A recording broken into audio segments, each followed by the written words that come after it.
Aí então o texto de Romanos 8 diz assim: olha, portanto agora nenhuma condenação há para os que estão em Cristo Jesus. Mas olha só a condição aqui: que não andam segundo a carne, mas segundo o Espírito. Ou seja, isso é muito lógico. O que é estar em Cristo Jesus? Nenhuma condenação há para os que estão em Cristo. Não há para quem está em Cristo. Está em, irmãos. Quando Jesus disse que o casamento se torna uma só carne, é que um estaria no outro. Não há divisão.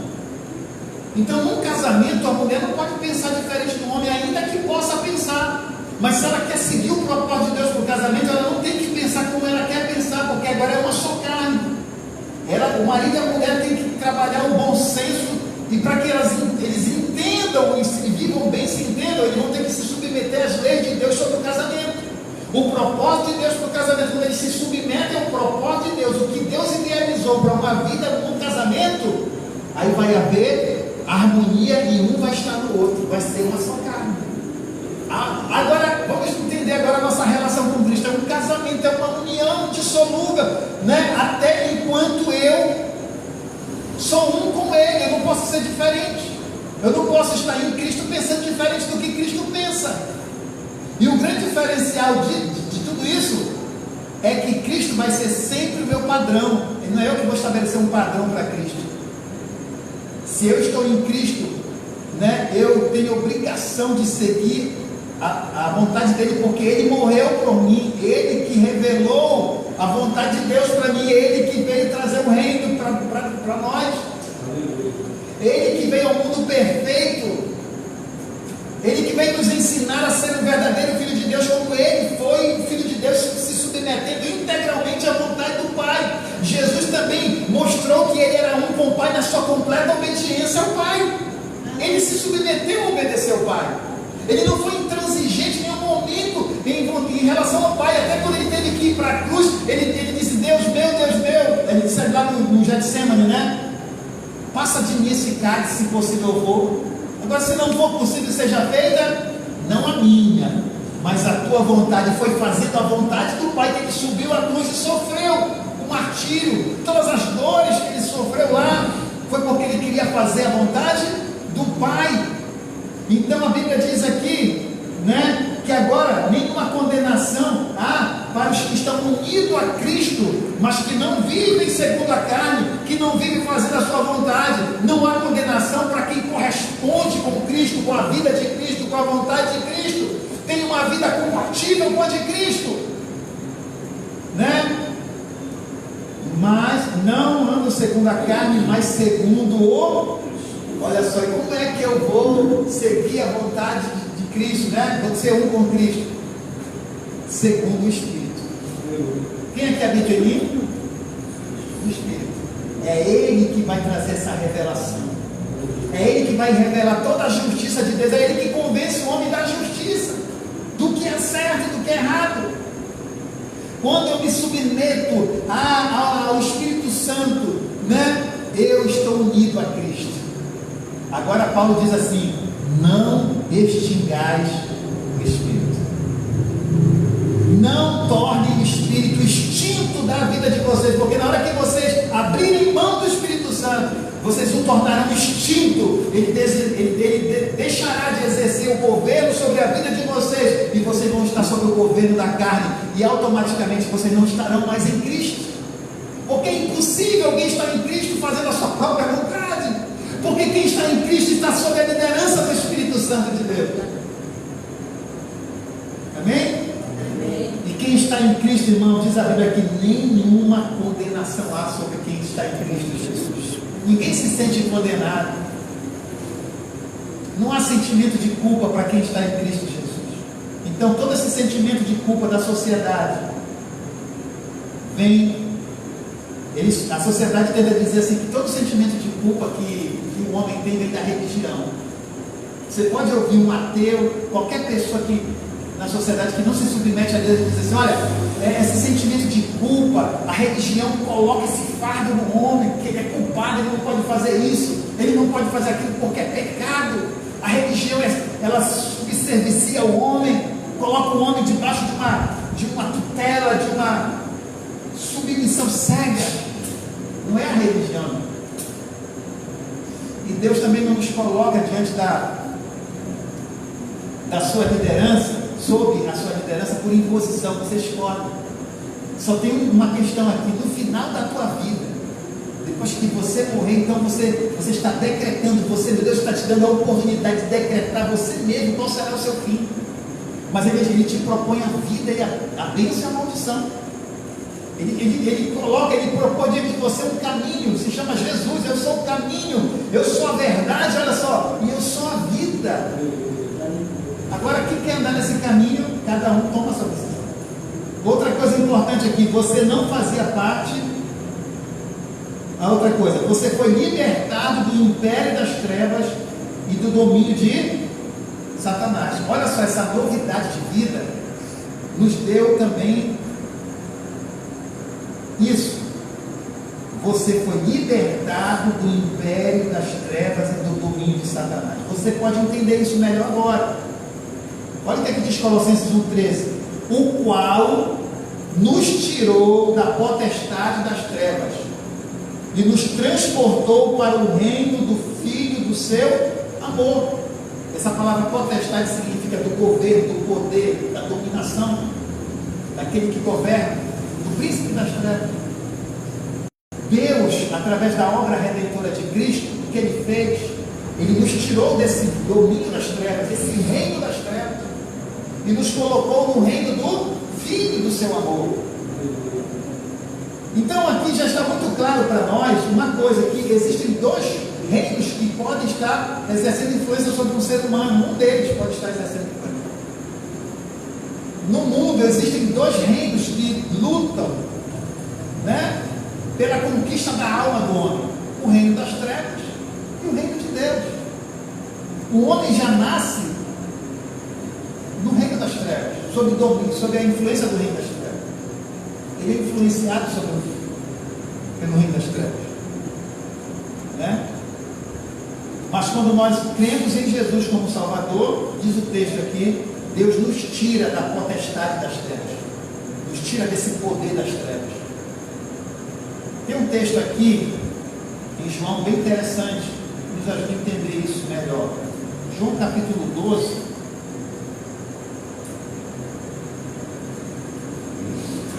Isso só é possível através do que Cristo fez na cruz. Olha só o que diz. João 12, 31, olha o que diz: agora é o juízo deste mundo, agora será expulso o príncipe deste mundo, e eu, quando for levantado da terra, todos atrairei a mim. Jesus falou aqui, Jesus estava aqui falando sobre a sua morte. Ele disse: chegou o momento de ser expulso o príncipe que governa essa terra, né? E vai chegar o juízo desse mundo. Deus vai trazer o julgamento desse mundo, né? E ele diz aqui, como ele seria morto, olha: e eu, quando for levantado da terra, todos atrairei a mim. Então Jesus estava dizendo que Deus iria julgar o pecado da humanidade, né? Trazer o juízo sobre o pecado, e ele faria isso através do seu Filho. De duas formas ele faria isso: nessa manifestação da graça, do seu favor divino, ele iria trazer esse julgamento primeiro sobre o seu Filho, dando uma oportunidade para o homem. E se o homem não quisesse aproveitar essa oportunidade, em um tempo futuro ele traria isso sobre o próprio homem. Mas caberia ao homem escolher se ele quer ele mesmo se apresentar diante do tribunal de Deus, ou se ele aceita Jesus como seu mediador, que chega diante do Pai e assume o nosso lugar para receber toda a condenação. Então Jesus, ele se apresentou diante do Pai para receber toda a condenação que recaiu sobre a humanidade depois da queda de Adão. Agora o homem precisa acreditar se ele quer esse tipo de livramento, se ele quer realmente ser condenado a partir desse favor divino, dessa lei. Deus, ele estabeleceu que há duas formas de serem escolher. De que forma você quer tentar, você quer ser salvo? Através de uma única forma garantida, que é Jesus assumindo o teu lugar, ou você quer você mesmo se apresentar diante de Deus? Sendo que você mesmo você será condenado. Porque você vai ter que apresentar diante de Deus para pagar. Você vai apresentar uma vida manchada pelo pecado. Deus não aceita sacrifício manchado, maculado. Isso estava prefigurado no Antigo Testamento. Deus não queria a sacrifício de animais mancos, né? Deus não queria animais que fossem doentes nem mancos, porque já era uma simbologia, uma prefiguração de que quando Deus ele viesse resolver o problema do pecado, ele mesmo viria e seria um sacrifício perfeito. Ele já estava apontando para um tempo futuro. Então, o homem, ele tem essa escolha diante de Deus, né? Diante de Deus. Quinto lugar, você não fazia parte da família de Deus, mas agora faz parte da família de Deus. Olha só, através agora dessa nova vida, você faz parte da família de Deus. O que é que a gente ouve e aprende por aí? Que todo mundo é filho de Deus, todo mundo faz parte da família de Deus. Não, todo mundo vem ao mundo, é filho de Deus. Então, se todo mundo é filho de Deus, a obra redentora de Cristo não tem valor. Por que Jesus morreu? Ele morreu para que nós pudéssemos ser chamados de filho de Deus. Quem tem o filho tem a vida, quem não tem, não terá a vida. Que vida é essa, irmão? É a vida que te faz se tornar membro de uma família. Você só vem ao mundo, você vem à vida através de uma família. Ninguém vem à vida, ninguém está no mundo por acaso. Você é fruto de um relacionamento, você nasceu numa família.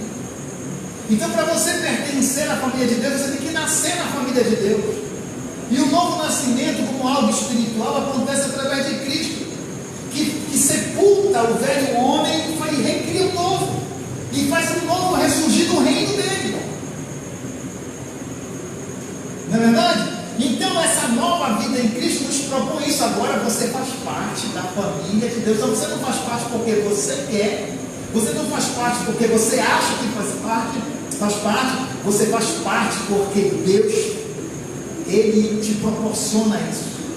Deus é Ele que te gera no mundo espiritual, é Ele que te recria, é Ele que te vivifica. Efésios capítulo 2, Ele vos vivificou, estando vós mortos por causa dos vossos delitos e pecados. Vocês estavam mortos, morto não tem vida. Então Ele vos deu vida em Cristo, vos fez nascer da família dele novamente. E olha o que é que diz aqui, Efésios 2,19: assim que já não sois estrangeiros, nem forasteiros, mas concidadãos dos santos e da família de Deus. O que é um forasteiro? Forasteiro é alguém que anda numa terra que não é dele, né? No lugar dele. Ele fica andando por aí, é forasteiro, e andando pelo mundo. O homem sem Deus está perdido, é um forasteiro. Está perdido, está longe do reino espiritual de Deus. Ele não pertence ao reino de Deus, ele anda vagando como um forasteiro, em busca da sua identidade.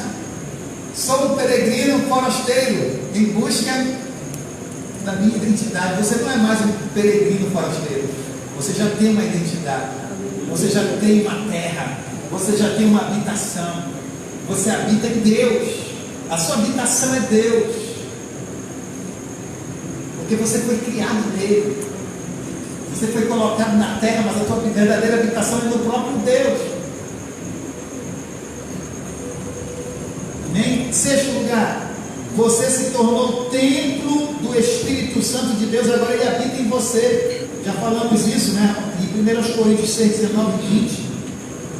Diz assim: ou não sabeis que o vosso corpo é o templo do Espírito Santo que habita em vós, proveniente de Deus, e que não sois de vós mesmos, pois a Deus, glorificai, pois a Deus no vosso corpo e no vosso espírito, os quais pertencem a Deus. Né? Então, Deus agora, você é a habitação de Deus, por isso você deve glorificar a Deus no seu corpo e no seu espírito, porque tudo pertence a Deus. Irmão, tem tudo isso aqui, vamos ser mais rápido aqui. Diz assim: se você se propõe a viver nessa dimensão de vida, com certeza enfrentará algumas oposições. A família, amigos, o mundo. Satanás não desiste, né? O império das trevas, os costumes da carne, né? Que são os velhos vícios da carne. Então todos esses aqui são inimigos, né? Se tornam agora os nossos inimigos. Você vive agora a nova vida, mas tudo aquilo que era da sua velha vida se tornou agora, né, os seus inimigos, porque agora você vai estar do outro lado, né? Você estará agora no reino de Deus, e o reino governado por Satanás se torna uma oposição a você. A gente precisa ter isso em mente. Em contrapartida, você tem à sua vida, à sua disposição, alguns recursos que facilitarão a sua decisão de viver em novidade de vida, né? Mas apesar de você ter todos esses inimigos, tudo isso contra você, né? A própria família, às vezes, né? Nem sempre a família ela vai te apoiar na tua decisão, né? Muitas pessoas veem a decisão que uma pessoa toma em servir a Deus como algo ameaçador, algo que não foi bom, né? Que criou ali uma barreira entre a família, né? Tem pessoas que até deixam de falar com o familiar porque aceitou Jesus, né? E às vezes aquela pessoa que aceitar Jesus, por não entender o que é essa nova vida, deixa de falar com a pessoa da sua família que não é da sua fé, né? E essas duas posições estão erradas, né? Agora vamos ver o que nós temos a nosso favor para que a gente possa vencer esses obstáculos que se contrapõem à nossa nova vida. A palavra de Deus, né? Que é a nossa fonte de fé, de orientação e é o nosso alimento, tá? Romanos 10:17 diz: de sorte que a fé é pelo ouvir e o ouvir pela palavra de Deus. Então é a fonte da nossa. De onde vem a nossa fé? Da palavra. Hoje tudo que eu falei para vocês até agora aqui, com certeza gerou mais fé em vocês, gerou mais convicção, né? Mais certeza, né? Que vai fazer vocês agora, mais do que nunca, seguir em frente. Outra coisa, a palavra traz orientação, diz assim a palavra em Salmo 119, versículo 105: lâmpada para os meus pés é a tua palavra e luz para o meu caminho. A palavra é como uma lâmpada que ilumina o nosso caminho, né? Então você agora pode enxergar claramente diante de você a vida, entender à luz da palavra como é que você deve ver a vida, né? Quando você estava cego nas trevas, você não conseguia entender, você vivia apalpando, né, nas paredes, tentando chegar em algum lugar da melhor forma possível, mas aqui e ali caindo, se frustrando, né, por tomar decisões contrárias à palavra de Deus, agora à vontade de Deus, mas agora você é orientado pela palavra, que é como uma lâmpada que se acende diante de você e clareia a sua vida e mostra claramente a vida diante de você. Ela também é o teu alimento que vai te fortalecer, vai te nutrir. Mateus 4,4: ele porém respondeu e disse: está escrito, nem só de pão viverá o homem, mas de toda a palavra que sai da boca de Deus. Outra coisa importante que você tem para lhe ajudar nessa nova vida, a oração, né, que te coloca em conexão direta com Deus. A tua comunhão pessoal com Deus se dá através da oração, além da orientação da palavra, onde você ouve Deus falar com você através da palavra, você também se expressa e fala com Ele através da oração, né? Que o relacionamento com Deus não é uma via de mão única, é uma via de mão dupla. Nenhuma forma de relacionamento consegue se desenvolver através de uma via de mão única, né? Tem que haver interação, e a oração nos permite ter interação com Deus, né? A gente não acredita num Deus que está longe de nós, nós acreditamos num Deus pessoal, que fala conosco todo dia e com quem falamos todo dia, né? Jesus mesmo, ao ensinar a oração do Pai Nosso, até nos ensinou a nos relacionarmos com Ele de uma forma familiar, dizendo: Pai Nosso que está nos céus. A nossa oração nos faz relacionarmos com Deus de uma forma familiar. Aí tem aqui Lucas 11:2, né? Quando orar, dizer: Pai Nosso que está no céu, santificado seja o teu nome, venha a nosso teu reino, seja feita a tua vontade, assim na terra como no céu. João 14:14 também diz: se pedirdes alguma coisa em meu nome, eu farei. Tiago 1:6: peça-o, porém, com fé, em nada duvidando, porque o que duvida é semelhante à onda do mar, que é levada pelo vento e lançada de uma para outra parte. Então nós temos aqui na palavra todas as orientações para que possamos saber como realmente nos relacionarmos com Deus através da oração. E outra coisa importante que nós temos, que é a igreja, queridos. A igreja, né, é a nossa família espiritual, aonde aqui na terra nós podemos desenvolver um relacionamento, né, entre irmãos, e podemos também nos sentir fortalecidos. A comunhão fortalece a nossa fé. A comunhão nos faz ir mais longe, nos dá perseverança, nos ajuda a desenvolver a perseverança. Você sabia que você consegue ir mais longe acompanhado do que ir sozinho? Já foi comprovado isso, que uma pessoa andando sozinha, ela consegue, vou colocar aqui só representativamente. Vamos dizer que sozinho você consegue caminhar 1000 quilômetros. Depois você não consegue mais andar sozinho. Mas acompanhado você pode ir o dobro disso. Então na vida você sempre vai chegar mais longe andando acompanhado, né? Por isso que Deus é um Deus pessoal, com quem nós podemos ter companhia, ter comunhão, porque com Ele nós podemos ir mais longe. E também na nossa caminhada cristã, caminhando lado a lado com os nossos irmãos na convivência do corpo de Cristo, nós podemos ir mais longe, né? Quando uma pessoa ela se isola da igreja, ela se isola dessa convivência, ela vai enfraquecendo. Já percebeu? Você parar de congregar, você vai esfriando. Daqui a pouco você vai abandonando a leitura da palavra, você vai abandonando até as suas orações que você fazia em casa, ler a Bíblia em casa. Você perde o senso de missão, de evangelizar. Por quê? Porque isso foi entregue à igreja, ao corpo de Cristo. Jesus Cristo, ele tem um corpo, ele é a cabeça desse corpo, e o corpo, Paulo diz que é a igreja. Então você se isolar do convívio da igreja é como se você quisesse se isolar do próprio Cristo, porque você nunca viu um braço andando sozinho por aí, e nem uma cabeça rolando sozinho e o corpo andando para o outro lado, né? Porque na verdade só há vida no corpo quando os membros estão juntos. Se você amputar um braço, o braço ele entra em estado de putrefação, porque só há vida no corpo. Se amputar, não tem como um braço ter vida, não é verdade? Então qualquer pessoa que se ampute, ela mesmo toma a decisão de não mais viver a vida de corpo, na convivência com a igreja, ela vai morrer, é fato, né? Então é importante a comunhão. Essa nova vida em Deus nos propõe uma vida de comunhão no corpo de Cristo. Então a minha palavra para finalizar nesse tema tão importante que estamos falando sobre essa nova vida em Cristo, né, é que cada um de nós possamos caminhar juntos,